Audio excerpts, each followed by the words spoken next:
जब तन में उठेगी ज्वाला, कोई पास ना आने वाला। सारे दूर खड़े खड़े देखते रहेंगे, आग लगाकर थोड़ी दूर पर खड़े हो जाएंगे, कोई साथ नहीं देगा।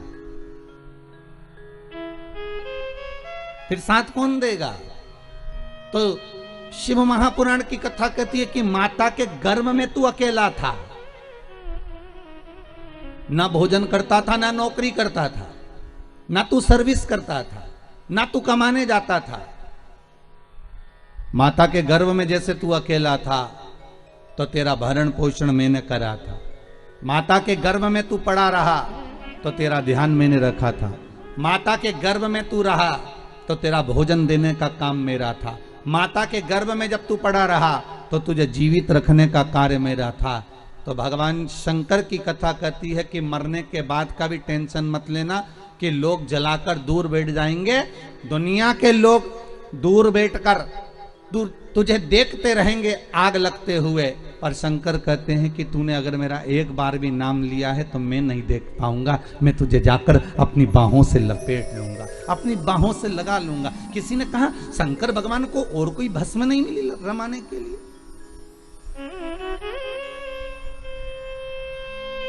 शंकर भगवान को और कोई भस्म नहीं दिखी रमाने के लिए? अरे गाय के गोबर का कंडा बनाकर उसकी भस्म बना के शंकर जी लगा लेते। नहीं नहीं नहीं। किसी वृक्ष को जलाकर भगवान शंकर उसकी भस्म लगा लेते? नहीं। किसी पत्तियों को जलाकर शंकर भगवान उसकी भस्म रमा लेते? नहीं। पर शंकर भगवान ने भस्म किसकी रमाई? वो भी मुर्दे की।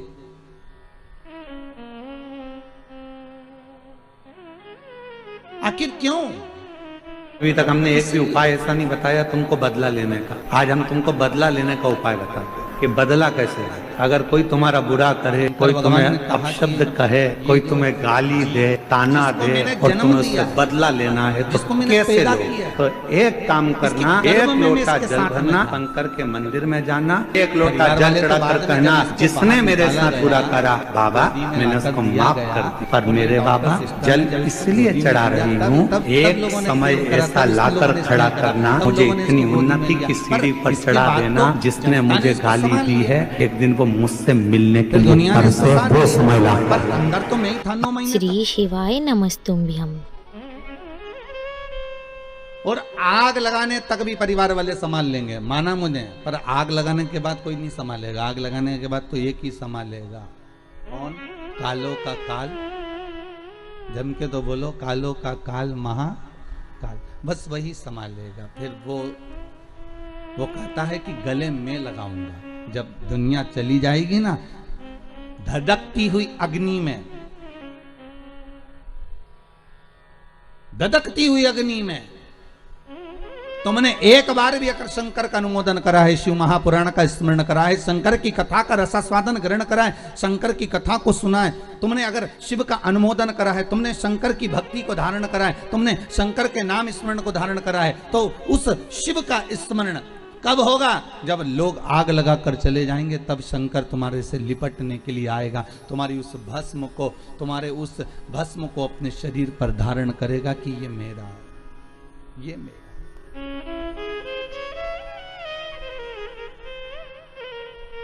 ये जो भस्म है इसकी शरीर की, ये मेरी द्वारा दी हुई है, मेरी।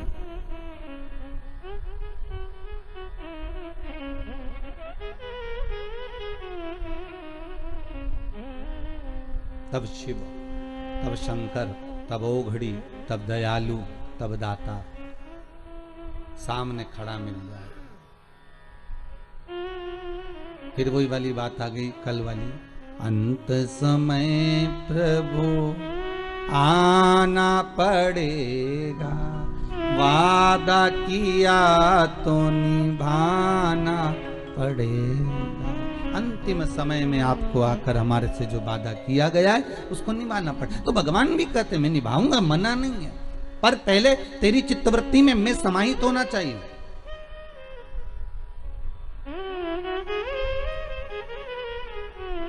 शिव कह रहे हैं तुम्हारी चित्तवृत्ति के भीतर मेरा समाहित होना जरूरी है।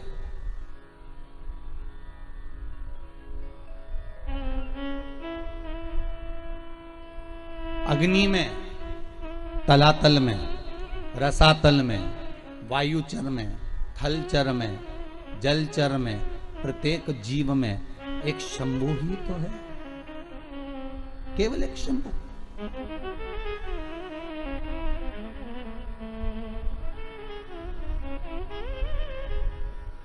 वो समाहित हो जाए।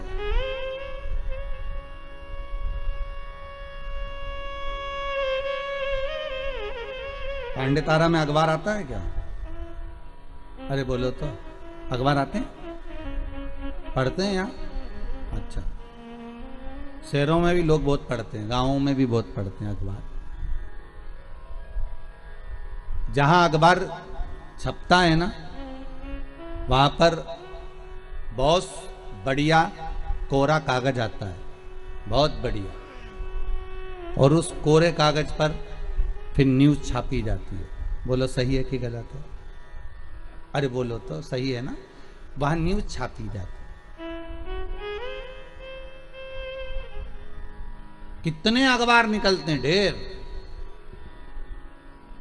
इतना कोरा कागज अखबार की उस कंपनी में, उस फैक्ट्री में आता है, उस छपाई मशीन में आता है, ढेर अखबार आएगा और लोग उस पर अखबार पर न्यूज छापेंगे।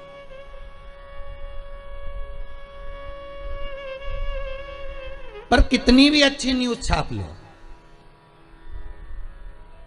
कितनी भी बढ़िया न्यूज छाप लो, आखिरी में उस अखबार के कागज पर पोया जलेबी ही खाएंगे। अरे बोलो रे, सही है कि गलत है? मुरमुरा ही खाएंगे।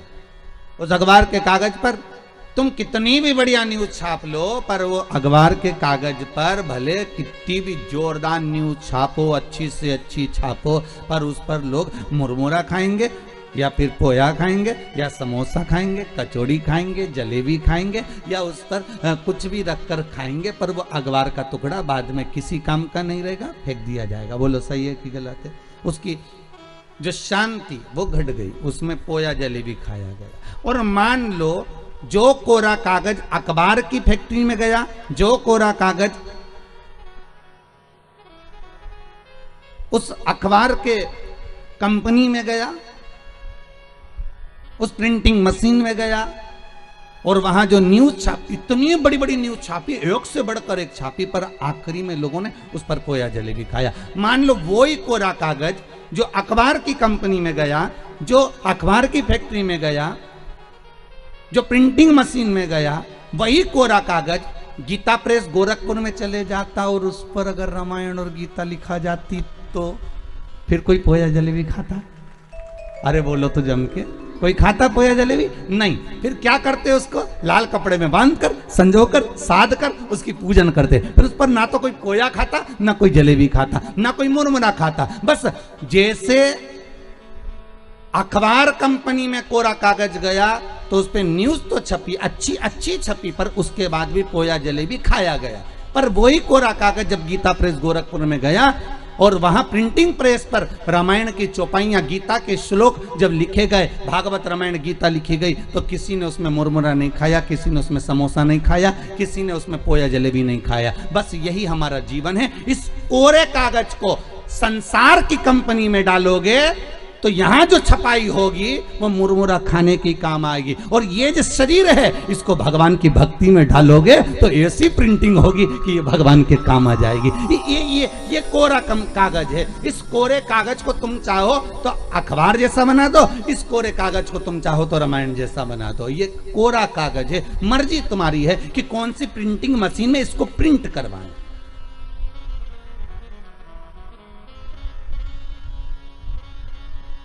आप कौन सी कंपनी में इसको भेज रहे हो, ये आपके हाथ में। जब तक तुम शिव महापुराण की कथा में बैठे हो तब तक तुम चिंता मत करना, ऐसा लगेगा तुमको गीता प्रेस गोरखपुर में छपाई चल रही है। तुम्हारी ये मन जो कोरा है ना, इस पे पूरी छपाई चल रही है। और जब तक तुम कथा में बैठे हो, जब तक तुम सत्संग में बैठे हो, जब तक तुम भजन में बैठे हो, जब तक तुम नाम जाप में बैठे हो, भले तुम टीवी के सामने बैठकर भगवान की भक्ति को धारण कर रहे हो, भले तुम टीवी के सामने बैठकर कथा सुन रहे हो, तो भी तुम्हारे घर के बेटे, तुम्हारे घर की बहुएं, तुम्हारे घर के पोता पोती सब एक ना एक बार मुंह से कही देंगे कि हमारी हमारी अम्मा का रोज का काम है, टीवी पर कथा आती है ना तो कथा जरूर सुनती है। सियोर वाला महाराज की कथा, शिव महापुराण की कथा, और ये अम्मा हमारी कथा सुनने बैठ जाती है। हमारी अम्मा का ऐसा मन है। बहुआ, कई बार बहुएं भी मोबाइल पर कथा सुनती, सास भी कहती है हमारी बहू की इतनी अच्छी आदत है, रात्रि को सोने से पहले आधा घंटा कथा सुनती है। भले वो बहू दिन में क्या काम कर रही है, नहीं कर रही है, सास दिन भर क्या कर रही है, उसकी चर्चा नहीं होगी। चर्चा उसी की होगी जो तुम सत्संग में लगे हो, चर्चा उसी की होगी जो तुम धर्म में लगे हो, चर्चा उसी की होगी जो तुम संकीर्तन में लगे हुए हो, और किसी चीज की चर्चा नहीं है।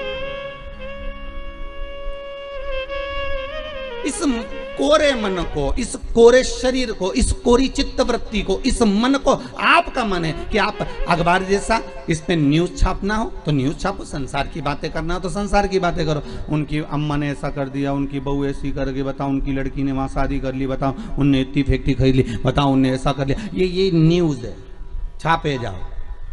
ये किसी काम आएगी क्या?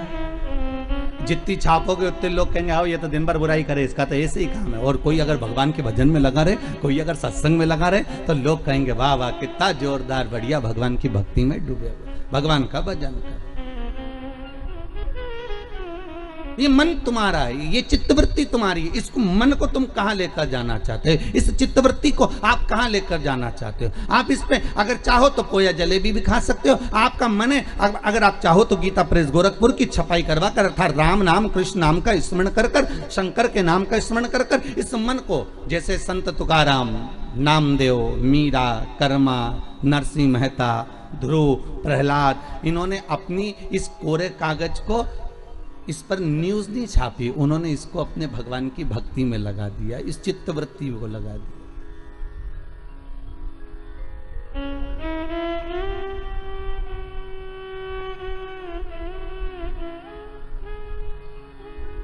फिर उन्होंने इस संसार सागर से कोई मतलब रखा ही नहीं। फिर तो उनकी चित्तवृत्ति में जो समाहित हुआ वो केवल भगवत नाम था।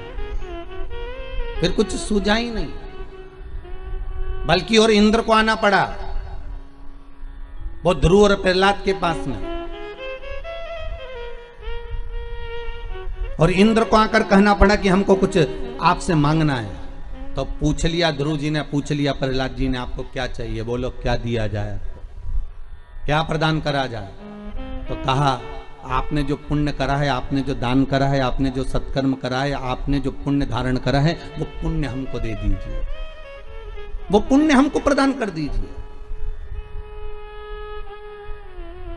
देखिए, इंद्र के पास में अगर मांगने के लिए कुछ नहीं था तो पुण्य मांग कर लेगा। और आपसे भी निवेदन करूंगा, ये पुण्य जो आप कर रहे हो ना, ये सत्कर्म जो कर रहे हो, ये बघेल परिवार अगर शिव महापुराण की कथा करवा रहा है, अगर आज स्वर्गीय श्री राज बहादुर सिंह के अगर ये पुत्र कथा करवा रहे हैं, ये पुण्य जो एकत्रित कर रहे हैं, ये पुण्य कोई साधारण नहीं हो सकता। ये पुण्य की प्रबलता बड़ी प्रखर होती है, बड़ी। बस डोलना नहीं है हमें, संसार सागर में हमें भटकना नहीं है। दुनिया के लोग संसार सागर में भटकते ज्यादा है, बहुत भटकते। एक ये प्रश्न किसी बच्ची ने करा है, अच्छा प्रश्न है महाराज जी, कि पितृदोष और काल सर्प दोष परिवार में क्यों लगता है, उसका क्या कारण है? किसने प्रश्न करा है, जरा हाथ उठाइए। अच्छा माता जी आपने करा। किरण जी मिश्रा आप ही ने प्रश्न किया है, बहुत सुंदर प्रश्न है, जग कल्याण के लिए बहुत अच्छी बात है। एक बार जोरदार ताली बजाओ माता जी के लिए, बहुत सुंदर प्रश्न। बैठिए मेरा जी। पितृदोष और काल सर्प दोष क्यों लगता है, केवल एक शंकर की आराधना से समझे। महाराज, भगवान शंकर को जब जलंधर की पत्नी वृंदा, जलंधर के जब प्राण छूटे,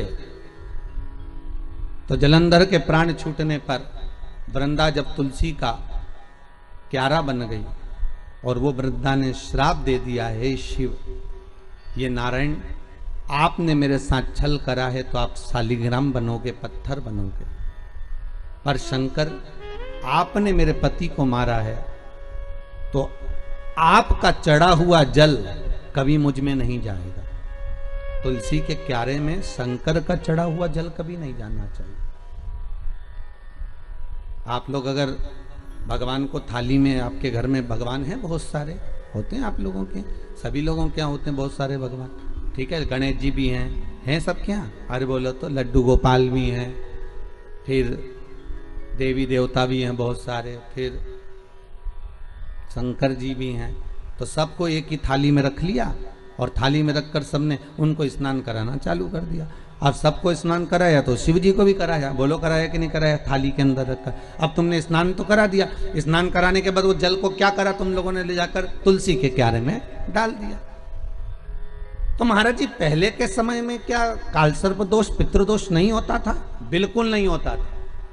पहले के समय में ना कालसर्प दोष होता था ना पितृदोष होता था। क्यों? तो क्या घर में लोगों के शंकर जी नहीं होते थे? होते थे। लोग शिव जी को स्नान कराते थे, पर घर में बगीचा, खलियान, खेत, वृक्ष इतने लगे होते थे कि शंकर जी को स्नान कराने के बाद वो जल को ले जाकर, भगवान को स्नान कराने के बाद जल को ले जाकर पेड़ पौधे में डाल दिया जाता था, बगीचे में डाल देते थे, तुलसी के क्यारे में नहीं डालते थे। इसलिए ना पितृदोष होता था ना कालसर्प दोष होता था। अब दुनिया के लोग भगवान को स्नान करा के ले दे के एक ही पौधा घर में दिखता है, वो तुलसी जी का, बस स्नान कराया और तुलसी जी में ले जाकर डाल दिया। तो तुलसी जी में ले जाकर डाला तो उससे शास्त्र कहता है कि अगर शिव जी का चढ़ा हुआ जल तुलसी के क्यारे में जाएगा तो सर्प के डसने का दोष लग जाएगा, जिसको हिंदू धर्म में काल सर्प दोष कहा गया। जो काल सर्प दोष, अच्छा बड़ा विचित्र काम है। कई कई गांवों में आप लोगों ने भी देखा होगा, यहां तो ठीक है परंतु हमने महाराष्ट्र में बहुत देखा। महाराज कई कई गांवों में तुलसी के क्यारे के नीचे शंकर जी को रखते हैं। ये तुलसी के कुंड के अंदर शंकर जी को रखेंगे, पर यह दोष है। वो तो ना जाने कहां से बुद्धि आ गई ऐसी कि तुलसी के क्यारे के अंदर शंकर जी को रख दो, तुलसी के क्यारे के नीचे शिव जी को रख दो, या तुलसी के क्यारे के अंदर शंकर भगवान को विराजमान कर दो। ये विवेक ना जाने कौन दे देता है आप लोगों को।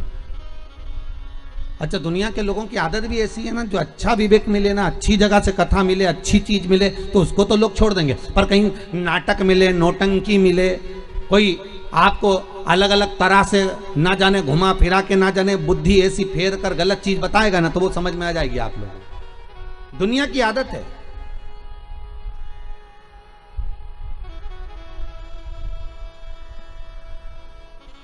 अरे जरा सा गलत देखने पर अश्वत्थामा की बुद्धि फिर सकती है। रात्रि के समय पर अश्वत्थामा बैठे हुए थे,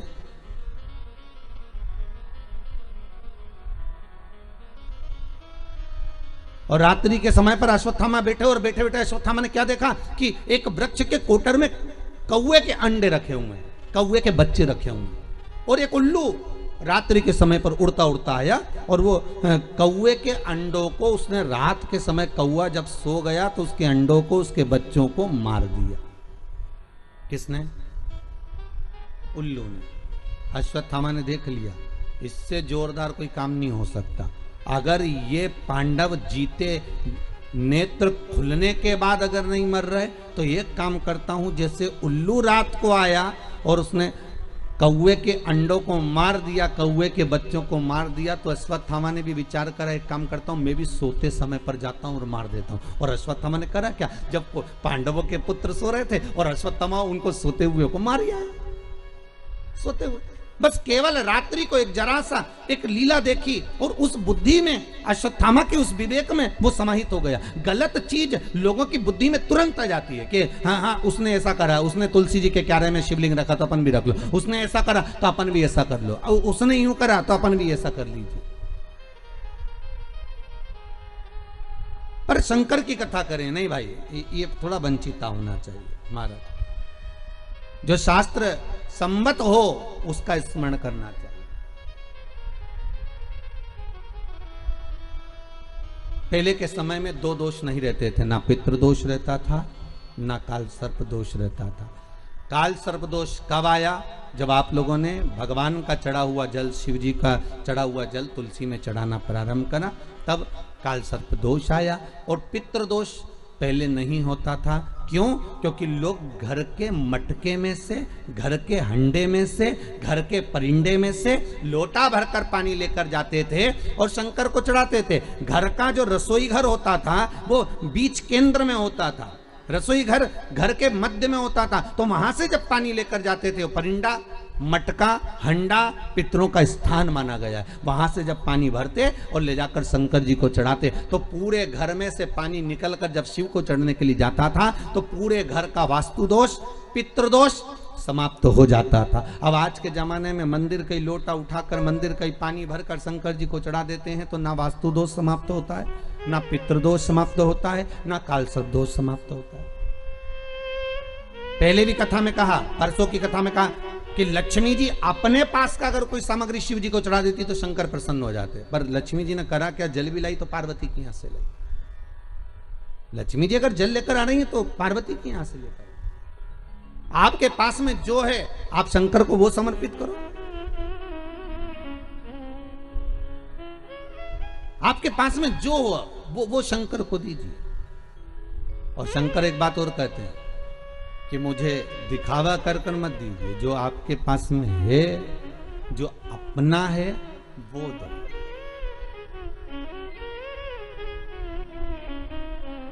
और जो श्रेष्ठ हो, श्रेष्ठ, जो श्रेष्ठ है वो दीजिए। कहा मात्र एक चावल का दाना, कितना? जम के बोलिए। एक चावल का दाना शंकर जी को चढ़ाओ, पर आखा चढ़ाओ। कैसा चढ़ाना है? आखा, मतलब खंडित नहीं होना चाहिए। एक बेलपत्र शिव जी को चढ़ाओ, पर आखी चढ़ाओ। 4 दिन में आज हमारा दिल बड़ा खुश है। 5वें दिन उसका एक कारण है। 5 दिन से 4 दिन से शंकर जी पे जो बेलपत्र चढ़ रही थी पोथी पर, वो सब जजमान जो तोड़ कर दे देते थे, खंडी, टूटी फूटी सब चढ़ जाती। पर आज भले छोटी सी बेलपत्र है, पर आज जो चढ़ी है बाबा की कृपा से वो पूर्ण चढ़ी है। तो आज दिल खुश हो गया ये देखकर कि शिव महापुराण पर आज जो बेलपत्र समर्पित करी वो भले कम चढ़े, भले कम चढ़ा। एक चावल का दाना चढ़ा पर आखा चढ़ा।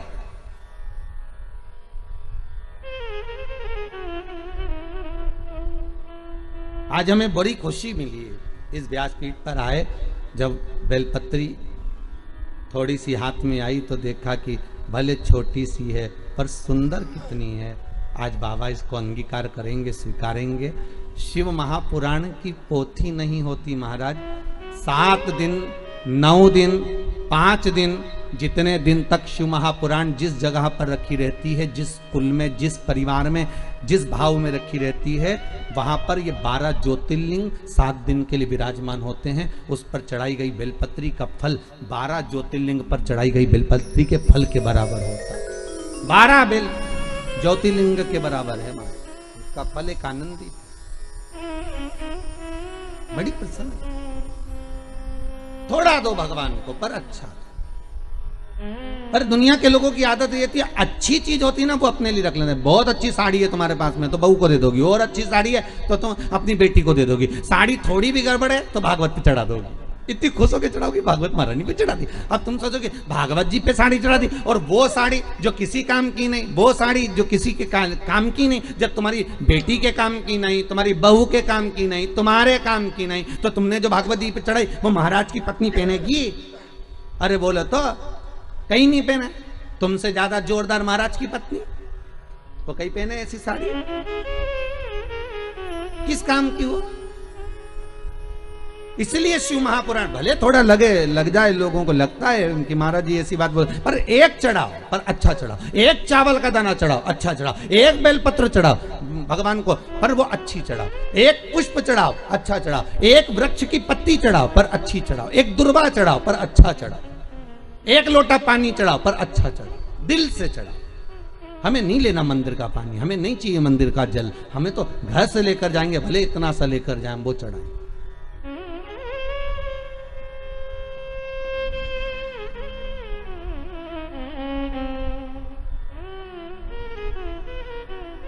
गुरु पूर्णिमा पर जब सीहोर लोग आते हैं गुरु पूर्णिमा महोत्सव मनाने के लिए गुरु दीक्षा के समय पर, तो वो अपने अपने घर से बोतल में भी पानी भर कर लेकर आते महाराज। उनका भाव कितना शुद्ध होता है कि यहाँ हम आए हैं तो बाबा के आनंद लेवे, चरण धोवे से तो हमारी इज्जत होवे, भगवान का स्नान करावे तो हमारा इज्जत होवे, ये भाव है।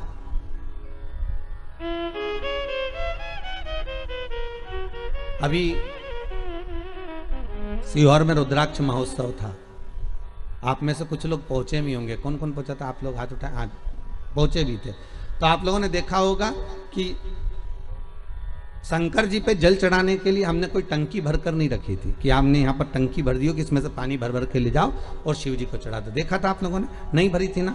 कई लोगों ने कहा महाराज जी इतनी पब्लिक है तो एक टंकी भर दो पानी का और वहां लोटे रख दो, 4-5 कलश रख दो तो लोग शिव जी को चढ़ाते रहेंगे। हमने कहा नहीं, शिव महापुराण का विधान है कलश भी वही लाएं और पानी भी वही लाएं।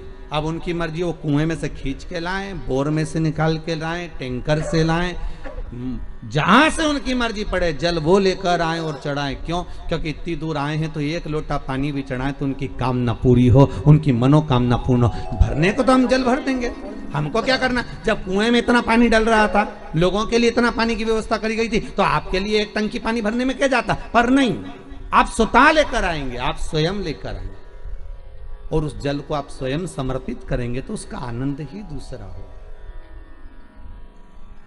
आनंद दूसरा।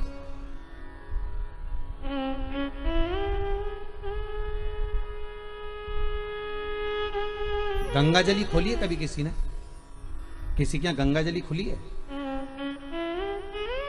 अरे बोलो तो सही। शादी में, ब्याह में या कोई गंगा जी भर के लेकर आते हैं और फिर गंगा जली खोलते हैं, पंडित जी पूजन कराते हैं। खोली है सब लोगों ने? तो गंगा जली खोलते हैं तो उस गंगा जली के खोलते समय गंगा जी का सुहाग चढ़ाते हैं। बोलो चढ़ाते कि नहीं चढ़ाते? साड़ी चढ़ाएंगे, बिछुड़ी चढ़ाएंगे, चूड़ी चढ़ाएंगे, सब चढ़ाएंगे, फिर लोटा भी भरेंगे, फिर कलश पूजन भी होगी, फिर गंगा जी को लेके भी आएंगे, फिर मैया आती भी है, शरीरों में लोग हिलते भी हैं, सब कुछ होता है। फिर वहां पर गंगा जी की अगर वस्त्र चढ़ाया, गंगा जी का सुहाग चढ़ाया, गंगा जी की पूजन करी, तो साथ में एक की पूजन और होती है, वो भागीरथ जी की होती। बोलो होती कि नहीं होती? फिर भागीरथ के कपड़े चढ़ते, धोती चढ़ेगी, गमछा चढ़ेगा, कुर्ता का कपड़ा चढ़ेगा, जनेऊ चढ़ेगी, भागीरथ जी के कपड़े भी चढ़ेंगे कि भागीरथ जी के कपड़े चढ़ाए। क्यों चढ़ाते हैं? उसका कारण क्या है? क्योंकि गंगा को लेकर आने वाले श्री भागीरथ जी महाराज।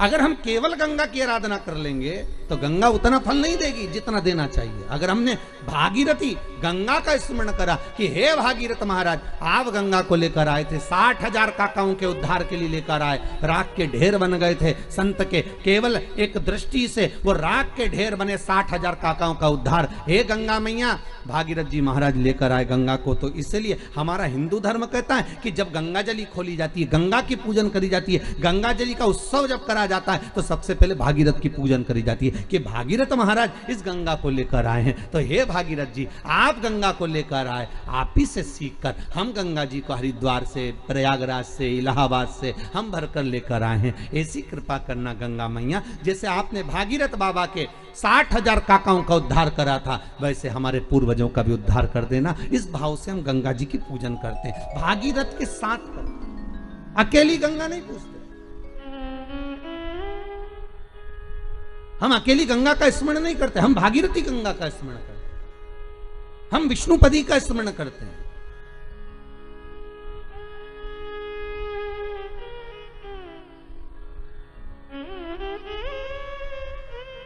तू अकेली ना रहे,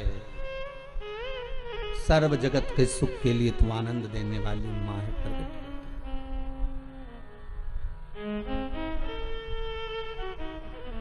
सर्व जगत का हित करना। देव आप बाबा को एक अक्षत का दाना दीजिए, बड़े प्रेम से दीजिएगा, बड़े भाव से।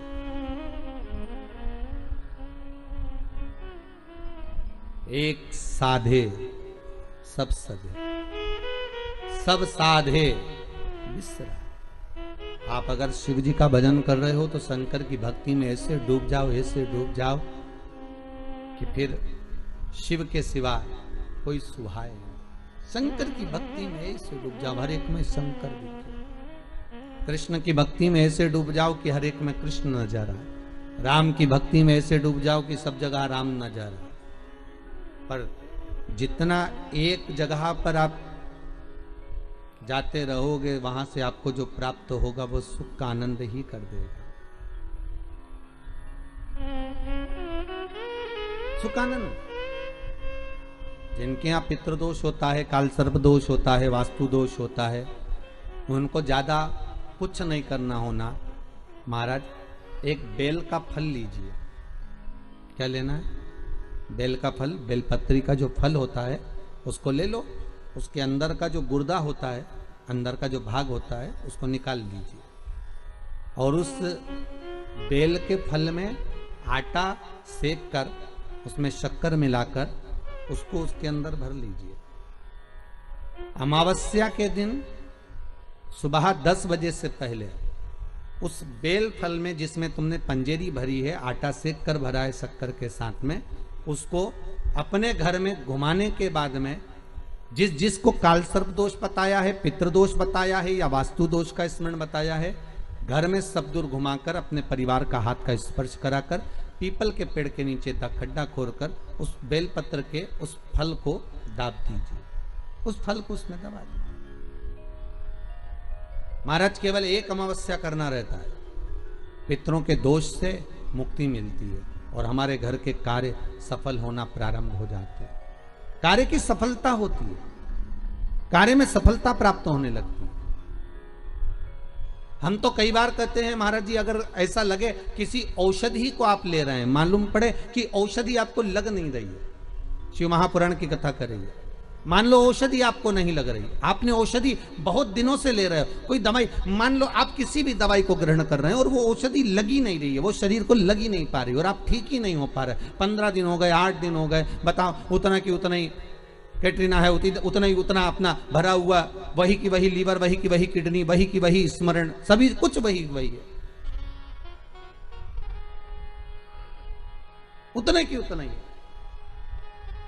बीपी भी ऊंचा नीचा चल रहा है पर लेवल में नहीं आ रहा, शुगर भी लेवल में नहीं आ रही, तो प्रयास करा करो महाराज, बेलपत्री के फल का जो गुर्दा है, अंदर का जो भाग है फल का, उसको पानी में गला लीजिए और प्रदोष की प्रदोष, कम से कम प्रदोष नहीं हो और बीमारी जरा दवाई लगी नहीं रही हो तो बिना प्रदोष के भी कर सकते हो, उसको पानी में गलाइए। आधा घंटा पानी में, जैसे आपको सुबह मंदिर जाना है 10 बजे, तो सुबह स्नान कर कर कम से कम 6:30-7 बजे उसको पानी में गला दीजिए और उस बेले के फल का गुर्दा सा गला हुआ पानी शिव जी को ले जाकर समर्पित कर दीजिए। महाराज, उस पानी में से थोड़ा सा 1 चम्मच पानी शिव जी पे चढ़ा हुआ लेकर आ जाइए। उस पानी को जो बीमार व्यक्ति है उसको औषधि देने से पहले मात्र आधी चम्मच से भी आधा चम्मच उसको दे दीजिए। भगवान शंकर का श्री शिवाय नमस्तुभ्यम का जाप कर कर उस पानी को देने के बाद अगर आप औषधि देंगे तो ये पक्का है कि औषधि अपना कार्य करना प्रारंभ कर देगी और वो स्वस्थ होना प्रारंभ हो जाएगी। वो स्वस्थ हो औषधि के लिए शंकर पर चढ़ी हुई भस्म, शंकर पर चढ़ा हुआ बेलपत्र, शंकर पर चढ़ा हुआ एक पुष्प भी औषधि का कार्य करता है। शिव महामृत्युंजय, अरे मार्कंडू जी के पुत्र मार्कंडे जो शंकर की आराधना में डूबे हुए थे, जिनकी उम्र कम थी, जिनकी आयु मात्र 12 वर्ष की थी और प्राण छूटना थे, और वो मार्कंडू जी के पुत्र मार्कंडे जी भगवती स्मरण में ऐसे डूब गए कि उनके मुख से महामृत्युंजय मंत्र का उद्घोष हो गया।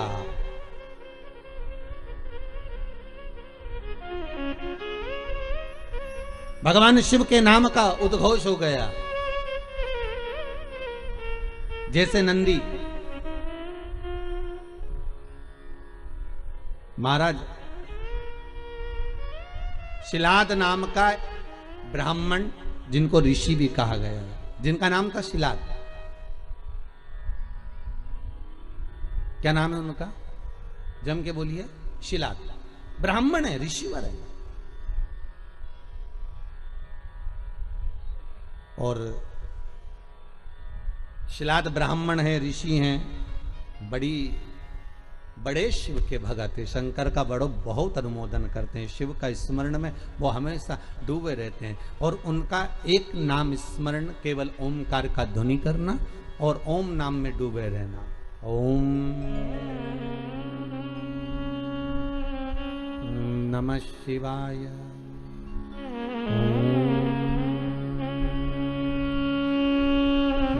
नमः शिवाय, ओम नमः शिवाय। भगवान शिव की भक्ति में डूबे। अब उनकी धर्मपत्नी से संतान नहीं, औलाद नहीं, बड़े दुखी है, बड़े दुखी। अच्छा, संतान नहीं हो, किसी नारी की गोद अगर, स्त्री की गोद अगर खाली रह जाए तो भी दुख होता है उसको कि मेरे घर में औलाद नहीं, संतान नहीं। हम कई बार कहे, आज फिर कहते हैं, ये टेस्ट भी बाद में कराना, सारी जांचें बाद में कराना। एक बार शंकर का भजन कर कर देखना। पिछले वर्ष कथा में तुमरुका जी की जो कथा कही थी, यूट्यूब पर डली हुई, अगर आप लोगों ने नहीं सुनी हो तो उसको निकालना यूट्यूब पर। श्री तुमरुका शिव महापुराण की कथा हमने कही थी, तुमरुका जी का व्याख्यान, उसमें वर्णन किया था। सब जगह से अगर हार जाओ और सारे रिपोर्ट आपकी आपने सब दूर दिखा ली, तो एक बार शंकर पर भरोसा कर कर तुमरुका जी का नाम लेकर सफेद आंकड़े की जड़ को शिवजी पे से रजस्वला धर्म के 7वें दिन 21 बार घुमा लो, नाम गोत्र बोलकर कमर में लाल धागे में बांध लो, पीपल के पत्ते शिवजी को चढ़ाओ, उठाकर लाओ, उस एक पत्ते को रात्रि को गाय के दूध में उकालो और उस दूध को दोनों पति पत्नी पियो, साथ रहिए। समय आएगा, बाबा चाहेगा तो 3 या 4 महीने में गर्भ ठहर ही जाएगा। सारे डॉक्टर को दिखा लिया अपनी जगह, टेस्ट भी करवा लिया अपनी जगह, पर एक बार प्रयोग, और वो विश्वास रखकर करना पड़ेगा। शंकर पर जो भी कार्य कर रहे हो आप, जो उपाय कर रहे हो आप, शिव का स्मरण कर, भगवान पर अगर विश्वास रखोगे, भरोसो दृढ़ इन चरणन कहो, श्री वल्लभ नक चंद्र छटा बिन सब जगमा ही अंधेरो। अगर भरोसा है तो शंकर है, और भरोसा नहीं तो शिव कहां से। विश्वास लेकर अगर आए हो तो काम तो होगा। ये लोग काशी से आए हुए हैं, विश्वास लेकर ही तो आए होंगे कि हम जाएंगे शंकर की कथा में तो बाबा कृपा जरूर करेगा। कई लोग यहाँ पर बैठे हुए हैं जो विश्वास लेकर आए हुए हैं, दूर दूर से आए हुए हैं, केवल विश्वास लेकर कि भगवान कृपा करेगा किसी ना किसी रूप में, मुझे विश्वास है कि बाबा मेरी सुनेगा। और फिर कहता हूं, कथा में अगर आपने मन लगा लिया, भले टीवी चैनल के माध्यम से श्रवण कर रहे हो, भले मोबाइल के माध्यम से श्रवण कर रहे हो, भले पंडाल में सुन रहे हो, बाबा से अगर दिल से आपने अगर कह दिया तो 3 महीना बहुत होता है सब कामना पूरी होने के लिए। मेरा बाबा आपको कुछ ना कुछ दे ही देता है, बस आपकी रुचि के अनुसार सुख प्रदान कर ही देता है। आप उस पर विश्वास, भरोसा, भटकना नहीं है हमको, मार्ग से विचलित नहीं होना। कई लोगों की आदत रहती है, पहले राम जी के पास चले जाएंगे, राम जी से काम नहीं होगा तो कृष्ण के पास चले जाएंगे, कन्हैया जी से काम नहीं होगा तो हनुमान जी के पास चले जाएंगे, हनुमान जी से नहीं होगा तो शंकर जी के पास चले जाएंगे। पर शिव महापुराण की कथा कहती है, गुरु जी के 2 चेले, गुरु जी ने दोनों चेलों से कहा, जाओ जमीन खोदो, 50 फीट पे पानी निकलेगा और मेरे लिए लोटा भर के पानी लेकर आओ। चेलों ने मन में कहा, विचार करा, बताओ पानी इतना सारा पड़ा, वो पी लो, मैं 50 फीट खोदें फिर पानी लाए। जाओ दोनों, 50 फीट खोदना, पानी निकलेगा और लेकर आना, मेरे को पानी पीना है, जाओ जरा। दोनों चेले चले गए, एक गया तो खोदता गया, दूसरा गया तो उसने यहाँ खोद लिया, फिर वहाँ खोद लिया, फिर वहाँ खोद लिया, पानी नहीं निकला। 50 फीट तक एक चेला था तो वो खोदता गया और पानी निकल गया, लोटा भर के लेकर आए। गुरुजी ने पूछा पानी निकल गया? आओ। दूसरे से पूछा तुझे नहीं निकला? नहीं। गुरुजी ने पूछा तूने खोदा था? बिल्कुल, चलकर देख लो। गुरुजी गए देखने के लिए। गुरुजी ने देखा तो उसने क्या करा, थोड़ा यहाँ खोद लिया, थोड़ा वहां खोद लिया, थोड़ा वहां खोद लिया, थोड़ा वहां खोद लिया, पानी नहीं निकला। और एक चेले से पूछा तूने कैसे निकाला? तो कहते एक ही खड्डे को मैं खोदता गया, खोदता गया, खोदता गया तो पानी निकल गया। यहाँ शास्त्र वही कह रहा है, एक पकड़ो और एक जगह ही खोदते रहो, खोदते रहो, शंकर जी का भजन करते रहो, करते रहो। तारेगा तो ये, मारेगा तो ये, कहेगा तो ये, जो कुछ करेगा खोदते जाओ, पानी जरूर निकलेगा। पर 10 जगह खोदोगे, कभी इधर खोद लिया, कभी उधर खोद लिया, कभी उधर खोद लिया, तो पानी नहीं निकलना है। कोई काम तुम्हारा बनना नहीं है, कुछ भी नहीं होना है। एक ही जगह खोदो, खोदे खोदे, पानी निकलेगा। करो भजन एक का, पर आदत बुरी है ना तुम्हारी। फिर कोई घूम रहा था उसके पास, फिर किसी के पास। भगवान को भी मालूम है ये एक जगह नहीं टिकेगी रे। आज तुम्हारे पास आ गई, कल दूसरी जगह चले जाएगी, परसों चौथी जगह जाएगी, काम नहीं होगा तो भटकती फिरेगी, पर विश्वास नहीं रखेगी। जिस दिन ये विश्वास पक्का कर लेगी कि शंकर ही मुझे बचा सकते हैं, शंकर ही मुझे जिला सकते हैं, शंकर ही मेरा पेट भर सकते हैं, शंकर ही मेरा अनुमोदन कर सकते हैं, शंकर ही मुझे धन देंगे, दौलत देंगे, संपदा देंगे, शंकर के सिवा कोई नहीं देगा, तब शिव भी सोचता है अब नहीं डिगेगी। और नहीं डिगेगी तो परीक्षा लेंगे शंकर। पहले आपका काम हो सकता है नहीं भी करे शंकर, क्योंकि वो देखना चाहते हैं कि पहले जैसी थी वैसी की वैसी है, खड्डा अलग अलग खोद रही है क्या। पहले देखेंगे, पहले इधर से उधर से 10 जगह खड्डे तो नहीं खोद रही, फिर उसको लगेगा नहीं ये पूरा विश्वास रखकर टिक गई तेरे चरणारविंद में, तो वो महामृत्युंजय महादेव फिर प्रकट होकर कुछ दे ही देगा। ये उसकी कृपा फिर होगी। वो जब तक नहीं देता, जब तक परीक्षा नहीं लेता। सास बहू को चाबी जब तक नहीं देती, जब तक सास बहू की परीक्षा नहीं ले लेती। सास को भी लगता है कि बहू को चाबी दूंगी और मालूम पड़े होता है। एक ससुर जी मर गए, बहुएं रोने लगी, खूब चिल्ला चिल्ला के, खूब धाड़ धाड़ के रोए। अपने अपने पतियों को फोन लगा दिया, पतियों भी आ गए, 4 पति थे, सब 4 बहुओं के आ गए। क्यों रो रही हो? बहुएं बोली तुम्हारा बाप मर गया, पिता तुम्हारा। तो पतियों बोले तुम्हारा भी तो ससुर था, तुम्हें दुख नहीं हो रहा, रो काय को रही हो? तुमने तो कभी ससुर को 1 गिलास पानी नहीं दिया, कभी पिता को 1 गिलास चाय बनाकर नहीं दी, कभी गरम रोटी नहीं खिलाई। जब बहुएं मिलती थी तब ताने देती थी, आड़ा टेढ़ा बोलती थी, गालियां देती थी। और आज पिता मर गया तो रो रही हो? किस लिए रो रही हो तुम? तुम्हें रोने का कोई हक नहीं है। इतने में 4 बहुएं बोली अपने पतियों से तुम्हारे बाप मर गए उसके लिए थोड़ी ना रो रहे हैं, तुम्हारा पिताजी मर गया उसके लिए थोड़ी ना रो रहे हैं। तो बहुओं से पतियों ने पूछा फिर काय को रो रही हो? तिजोरी की चाबी ना जाने का धर गए इसलिए रो रही है। पतियों ने भी माथा ठोका, काय की जगदम्बा होना। अब पत्नियां बोली सुनो तुम्हारे पिताजी को जगाओ और चाबी पूछो कहां रखी तिजोरी की। पतियों बोले इनको मरा आधा घंटा हो गया और तुमके चाबी पूछो, सीधी तरीके से जवाब लो नहीं तो तुमको नहीं सुला दे। बेचारा पतियों को भय लगा कि इनका क्या, तो लोग लालची व्यक्ति तो कुछ भी कर सकता। इनके मन में दुख हुआ, इन्होंने कहा ऐसा कोई होता है कि मरा हुआ व्यक्ति जाग जाए? हम नहीं जानते, हमें चाबी चाहिए तो चाबी चाहिए, आप पूछो कहां रखी है। डॉक्टर साहब को बुलाया, डॉक्टर साहब बताओ हमारे पिताजी को थोड़ी सी देर के लिए जगा दो, बस जग जाएं और उसके बाद में चाबी बता के भले मर जाए, ऐसी कुछ कृपा कर दो। डॉक्टर साहब बोले 80,000 का एक इंजेक्शन लगेगा, हम लगाएंगे, पिताजी जाग के बैठेंगे, उतनी देर में पूछ लेना चाबी कहाँ रखी है, बताएंगे, फिर वो मर जाएंगे, ठीक है? पर जल्दी पूछना, इतना टाइम तक जिंदा नहीं देंगे हो। लगाओ 80,000 लाओ। अब बहुओं ने सोचा चाबी तो निकालना है, तो बहुओं ने करीब अपनी अपनी रकम बेची है। बताओ बुढ़ा बीमार था तो 1 रुपए की नहीं बेची, और चाबी के चक्कर में सब 20-20 हजार में रकम बेची है। 20-20 हजार में रकम बेच गई, 80,000 रुपए लेके डॉक्टर के सामने दिए। डॉक्टर सामने का सामने खड़ी हो जाओ, और सामने खड़ी होकर जैसे ही जागे पूछ लेना चाबी कहाँ रखी है। और जैसे ही डॉक्टर सामने इंजेक्शन लगाया, न बुढ़ा उठ के बैठा, न डोकरा जैसे उठ के बैठा, इतने में बहुवन बोलती उससे पहले बुढ़ा बोल दिया क्यों रे, या पाड़ा के पानी पिलाया कि नहीं पिलाया, और मर गया।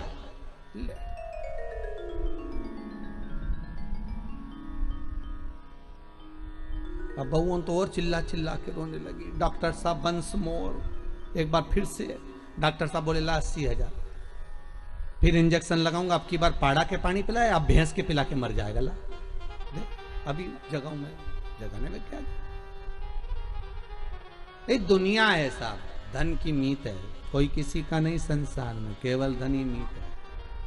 परसों की कथा में कहा था मरने के बाद सब कुछ फेंक देंगे पर अंगूठी चेन नहीं फेंकेंगे, सब रख लो।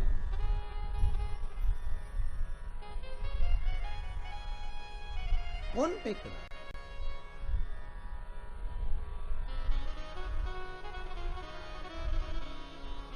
एक साध हो, आशा लगाकर बैठे रहना। विश्वास में आस भी है और विष भी है। विश्वास में दोनों चीजें, विष भी है और आस भी है। आप विश्वास लगाकर अगर बैठे हुए हो तो आस अगर लगाए हुए हो तो यह पक्का है कि शिव मिलेगा जरूर, शंकर प्राप्त जरूर होगा। अगर आस लगाई है तो मिलेगा जरूर, वो मिलेगा।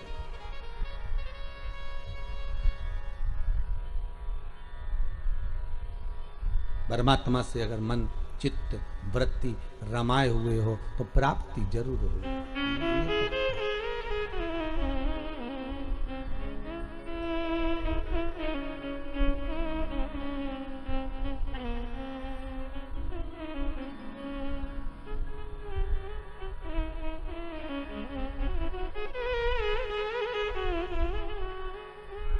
वो मिलेगा।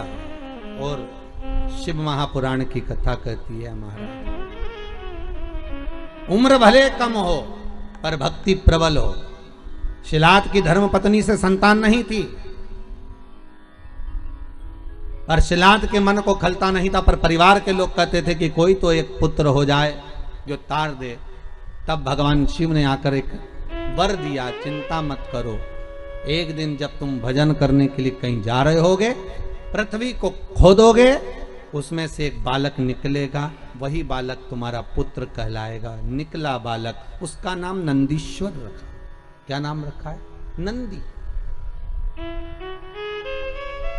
वो नंदीश्वर। पर पिता इतने विचित्र थे। अरे दुनिया के लोग कहते हैं शंकर जी के मंदिर में नंदी क्यों होना चाहिए? दुनिया के लोग कहते हैं आखिर नंदी ने ऐसा कौन सा पुण्य करा कि भगवान शंकर के दरवाजे पर नंदी सदा के लिए विराजमान हो गया? कहते हैं शंकर से ज्यादा आराधना नंदी की भी करेंगे तो उसकी भक्ति प्राप्त होगी। तो नंदीश्वर में ऐसा क्या सुख है? नंदीश्वर क्यों शंकर के मंदिर में इतने सारे गणों में केवल एक नंदी ही क्यों बैठ गया? क्यों नंदी का होना क्यों जरूरी है शंकर मंदिर में? बिना नंदी के शिव पूजा क्यों नहीं जाती है?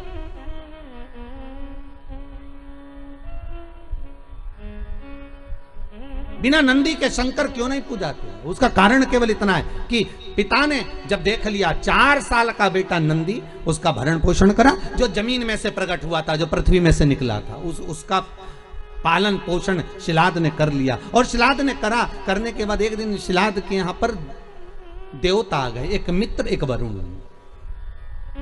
2 देव पधारे।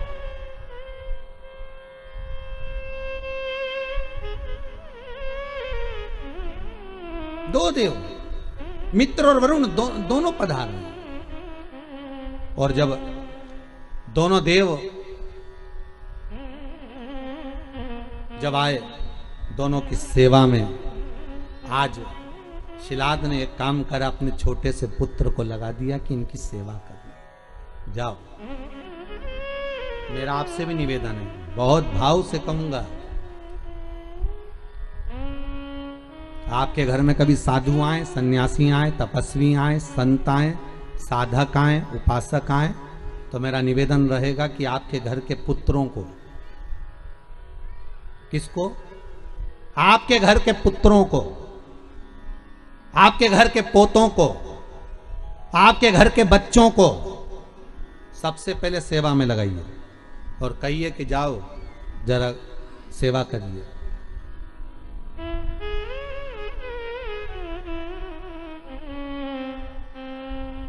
जाओ सेवा में लगो, जरा करो सेवा,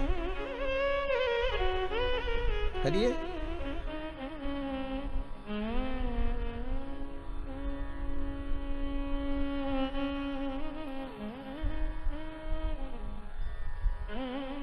आज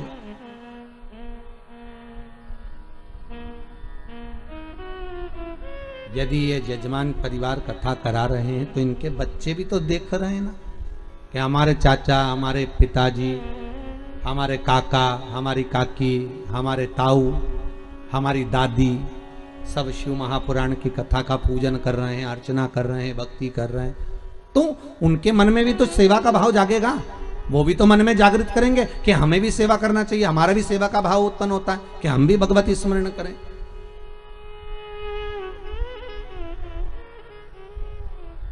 जाओ करो, जरा नमन करो, प्रणाम करो, दंडवत करो, साष्टांग करो, सेवा का भाव जुड़े। और शिलाद ने भेज दिया नंदी को, नंदी जाओ। नंदी कहते पिताजी मेरी उम्र 4 साल की है। पिताजी कहते कोई उम्र नहीं होती सेवा की, जाइए सेवा करो। और सेवा करी मित्र और वरुण की। जब सेवा करी, सेवा करने के बाद इतने खुश हो गए मित्र और वरुण, वापिस देवलोक को जाने लगे। देवलोक को जाते जाते उन्होंने शिलाद को बुलाया, हे शिलाद, हम तुम्हें वर प्रदान करते हैं कि तुम्हारा भगवान की भक्ति तुम्हारे हृदय में सदा विराजमान हो, तुम भगवान की भक्ति में सदा रमे रहो, तुम भगवान का उपास, व्रत, साधना, नियम धारण करते रहो। जाओ, हम तुम्हें आशीर्वाद देते हैं कि तुम्हारी आयु की वृद्धि भी हो। शिलाद की आंखों में आंसू भर गए। सेवा किसने करी? जम के बोलिए, नंदी ने। पानी भरकर कौन लाया? नंदी। पोछा किसने लगाया? नंदी ने।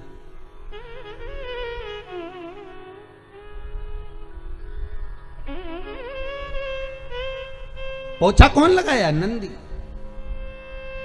झाड़ू किसने लगाई? नंदी ने। झूठे बर्तन किसने उठाए? नंदी ने। सेवा कौन कर रहा है? नंदी। और आशीर्वाद किसको मिल रहा है? नंदी के पिता को, शिलाद को। शिलाद की आंख में से आंसू बह गए। हाथ जोड़कर वरुण जी और मित्र कहा, प्रभु कृपा करिए, ये बताओ, आप सारा आशीर्वाद मुझे दे रहे हो और सेवा नंदी ने करी है, आप उससे कोई आशीर्वाद नहीं दोगे?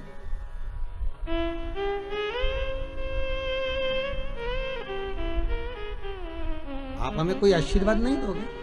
हमारे ये विजय राज जी आज पूजन में बैठे हुए हैं, नाम तो हम ज्यादा जजमानों के जानते नहीं। अभय राज जी है, रामराज जी हैं, सभी भाई लोग। इनकी आदत ऐसी है नेताजी की कि ये हम छत पे भी हैं तो ढूंढ ढूंढा के पाँव पड़ने पहुंच ही जाते हैं। ये भी कम नहीं पड़ते, अभय राज जी भी हो। तो ये सब लोग, और एक वो हमारे, हम कहेंगे सारथी जी हमारे हो, उनका नाम भी हम नहीं जानते, बंधु लाना ले जाना करते रहते। तो ये लोग बड़े विचित्र हैं। आज अभय राज जी कह रहे थे, गुरुजी ऐसा आशीर्वाद देके जाना कि ऐसी कथा होती रहे, साल 2 साल में ऐसी कथाओं का स्मरण होता रहे, ऐसा वर दीजिएगा। हम मन में सोच रहे थे कि इतनी सेवा कर रहे हो, आगे बढ़ बढ़ कर कहीं सफाई करना, कहीं झूठे बर्तन उठाना, कहीं कुछ करना। भले मुंबई में आप रहते होंगे, नौकर आपके बहुत काम करते होंगे, पर यहाँ आप सेवा में लगे हो शंकर की, तो ये विश्वास है कि आशीर्वाद हम क्या देंगे, आशीर्वाद तो हमारा शंभू देगा कि वो कृपा कर ही देगा। हम क्या वर देंगे? हम किसी को आशीर्वाद वगैरह नहीं देते हो। हमारा तो काम है कथा करना, कथा से नीचे उतरे आप जैसे हो गए हैं। और हम फिर कहते हैं हमसे ज्यादा विश्वास हमारे बाबा पर करना, शंभू पर करना, शंकर पर करना। जितना सीहोर वाला गुरुजी तुम्हारा साथ नहीं देगा, उतना शंकर साथ देगा। सीहोर वाले तो आपके जैसे ही हैं, मनुष्य हम भी हैं और मानव आप भी हैं। हम भले हम पर विश्वास मत करना, पर मेरे शंकर पर विश्वास करना, जो त्रिलोकी का नाथ है, त्रिकालदर्शी है, कोई साधारण नहीं है वो, उस पर भरोसा रखना।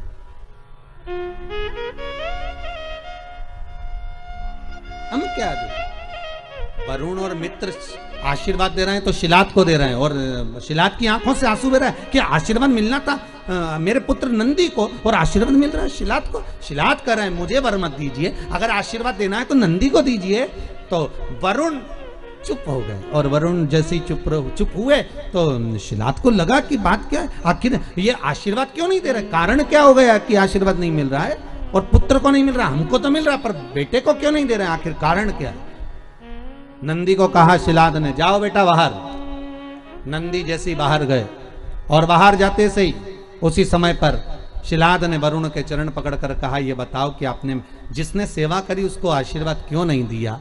तो मुख से निकल गया, हमने आशीर्वाद इसलिए नहीं दिया क्योंकि इस नंदी की उम्र कम है, हम इसको आयुष्मान होने का आशीर्वाद कैसे दे सकते हैं?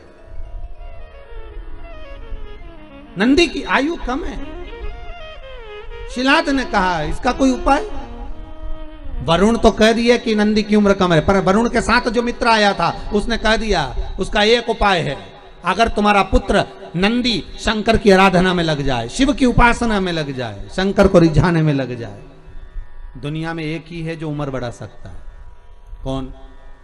भाई, उम्र बढ़ाने का आशीर्वाद भी वही